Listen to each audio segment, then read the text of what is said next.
بسم اللہ الرحمن الرحیم۔ حضرت عبداللہ بن مسعود رضی اللہ تعالیٰ عنہ فرماتے ہیں کہ حضور نبی کریم صلی اللہ علیہ وسلم نے ارشاد فرمایا کہ کوئی بندہ حرام مال کمائے پھر اس میں سے خدا کی راہ میں صدقہ دے تو یہ صدقہ اس کی طرف سے قبول نہیں کیا جائے گا، اور اگر اپنی ذات اور گھر والوں پر خرچ کرے گا تو برکت سے خالی ہوگا۔ اگر وہ اس کو چھوڑ کر مرا تو وہ اس کے لیے جہنم کے سفر میں زیادہ راہ بنے گا۔ حضرت ابو ہریرہ رضی اللہ تعالیٰ عنہ سے روایت ہے کہ نبی کریم رؤوف الرحیم صلی اللہ علیہ وسلم نے ارشاد فرمایا کہ لوگوں پر ایک ایسا زمانہ آئے گا جس میں آدمی اس بات کی پرواہ نہیں کرے گا کہ اس نے جو مال کمایا ہے وہ حلال ہے یا حرام۔ رسول اکرم صلی اللہ علیہ وسلم نے ارشاد فرمایا کہ مزدور کی مزدوری اس کا پسینہ خشک ہونے سے پہلے ادا کرو۔ رسول صلی اللہ علیہ وسلم نے ارشاد فرمایا کہ آدمی کی خوش نصیبی یہ ہے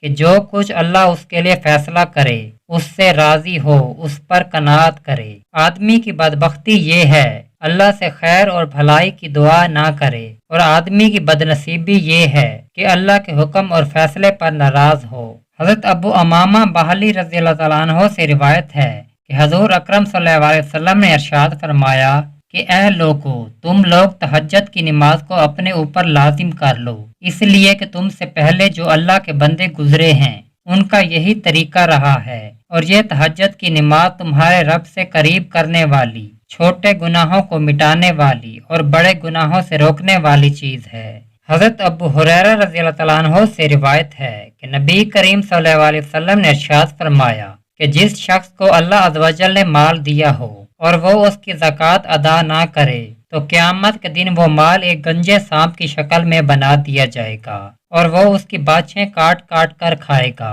اور کہے گا کہ میں تیرا مال ہوں، تیرا خزانہ ہوں۔